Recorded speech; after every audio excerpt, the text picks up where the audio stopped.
2013, you played against a Groningen side that featured a certain young centre-back named Virgil van Dijk. Virgil said he remembers keeping a clean sheet against you. Virgil was lucky that I only came in 10 minutes before the end. That's why he could keep a clean sheet.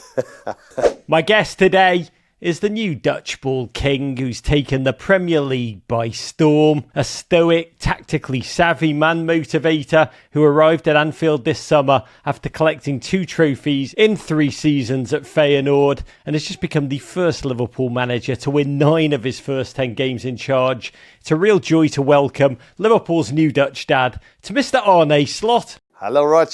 Oh, Arne, it is so good to be with you. I'm fascinated by your story. You were born and raised in Bergentheim in rural eastern Netherlands. In your professional career, you made over 460 appearances, mostly as a midfielder. But you also watched your dad coach amateur teams. And one of your own youth coaches said that even as a 9-year-old, you were, quote, making other players better by coaching them on the pitch. How did you first develop your leadership skills? And when did you realise that being a leader was really your greatest strength? Okay, let me add to this 450 game that I scored 100 goals. Noted.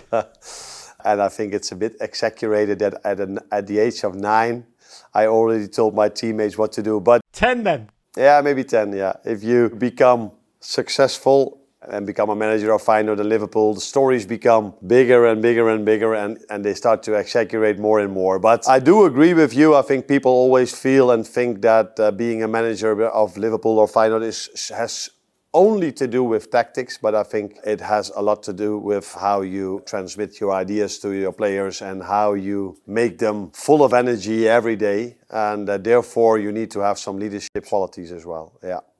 That is one of the most modest answers I have ever engaged with. But what is incredible to me, 2013, what I believe is your final season at Savolla, very close to your 100-goal mark, you played against a Groningen side that featured a certain young centre-back named Virgil van Dijk. And Groningen, they got the win that day. Virgil said he remembers keeping a clean sheet against you. What do you remember about that day? Did Virgil stand out to you, give you any indication that he'd eventually become the aura-filled defender at Liverpool Football Club that he is now? I think Virgil was lucky that I only came in 10 minutes before the end. That's why he could keep a clean sheet. And I think everybody thought that Virgil was a very talented and good centre-back, but it was a bit strange if you look at it now that not a top club came for him. So he had to go, I think, first to Celtic, then to the Premier League to become such a star player for Liverpool. So if you would have asked me back then, would you expect him to be the new centre-back at Liverpool? I probably would have said no. If you would have asked him, did you expect that you play against your new manager of Liverpool, where you will be in the same team? He would probably have said no as well. He would have probably said yes. He would have said, I noticed immediately. That's what Virgil would say. I knew in that 10 minutes, he showed me all I needed to know about my future. But you were officially named Liverpool's head coach in early June. Famously, though, after the final match of last season, your predecessor, Jürgen Klopp, addressed the Anfield faithful for the final time at Anfield. And after hearing the crowd sing his name, he took the microphone and he started singing yours. I'm not going to do the chant, the Arne Slot, la la la la la, because I'm an Everton fan. But where and when did you see that moment, and how did you experience it internally? I didn't see it live because we were having our last game at Feyenoord at that moment, and I think I was at a party at that moment, but text messages came in, people came to me showing what he did. Arne Slot, la la la la. Jürgen is so popular among the fans and about the staff here at this extra training ground, because of how successful he was, but definitely also because of the person he was. And to do this for your successor, that is never done before. It might happen now once or twice in the future, but I don't expect it to happen a lot. So it says a lot about him that he did this. I should ask him once if he came up with it at that particular moment or he thought about this weeks before, because to come up with Jürgen Klopp, la la la, and then to come up with Arne Slot, that is quite creative. So I will ask him if he came up with it in the last moment or he thought about this weeks before. The notion of Jürgen Klopp workshopping the new Arne Slot chant would be possibly the most Jürgen Klopp thing of all time. But at some of your previous clubs, talking about managers, you showed your players footage of Pep Guardiola's Barcelona and Manchester City teams. You used them as examples of how you would like your own teams to play. You once said that Pep Guardiola and Lionel Messi are two of the people who, quote, have never disappointed you on the pitch. You're going to face Pep for the first time in your career when City visit Anfield in November. What's it like for you, that prospect of facing a manager whose tactics, whose philosophy, whose ideas you've studied and you've championed on the field now in the Premier League? Yeah, it is true that I showed my players in recent years clips of Man City, of Pep Guardiola's teams, but I also showed them many times clips of Jürgen Klopp's team at Liverpool. So this mostly had to do with how intense both teams press, the work rate that these top professionals have, and then compared it with the way we did it at that moment.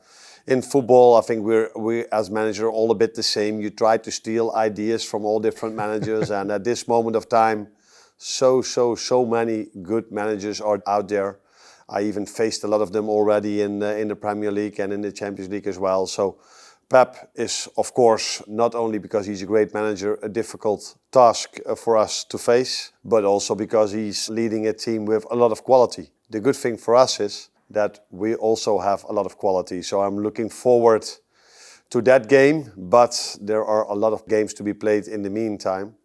And this will come, I think, after the Real Madrid game, which is also quite a massive one. So first of all, it's Chelsea up on Sunday.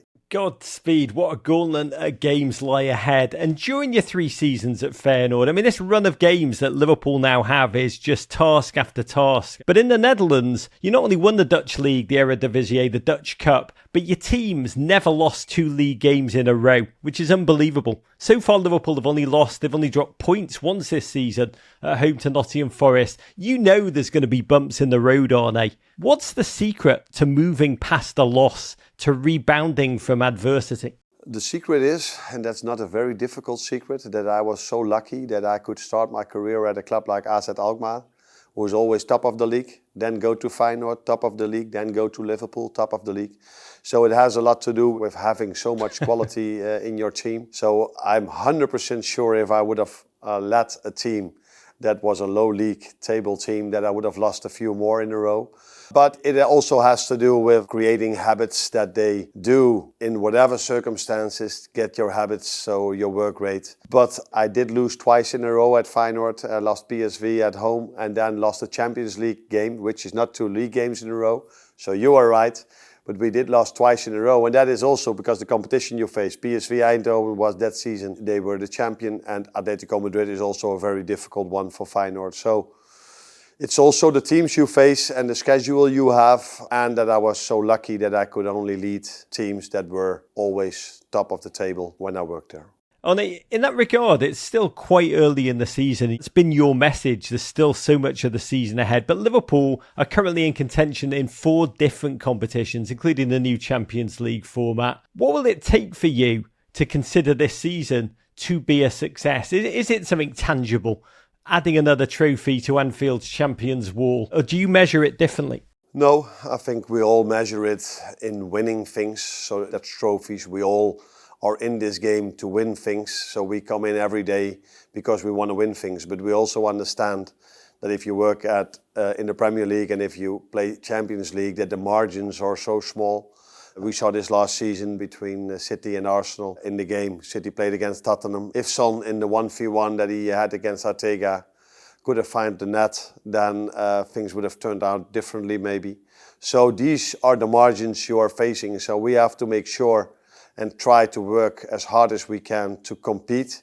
So if the upcoming season, if we are not the number 1, which I'm hoping we are for the whole season, that if then this 1v1 situation is and this player finds the net, that at that moment we are the number 2. So we want to compete as long as we can for every trophy there is, but we also understand how difficult it is, because also in the FA Cup and the League Cup we face the Premier League teams and we play Champions League where we face the Champions League teams. So it's not easy to win something. That's why it's also so nice to win something, because if it would have been easy we wouldn't have celebrated it the way Liverpool did it in the past, and we at Feyenoord did it at my former club. You know, I wouldn't know, Arne. I wouldn't know. Oh, Arne, to you, to Liverpool Football Club, bedankt.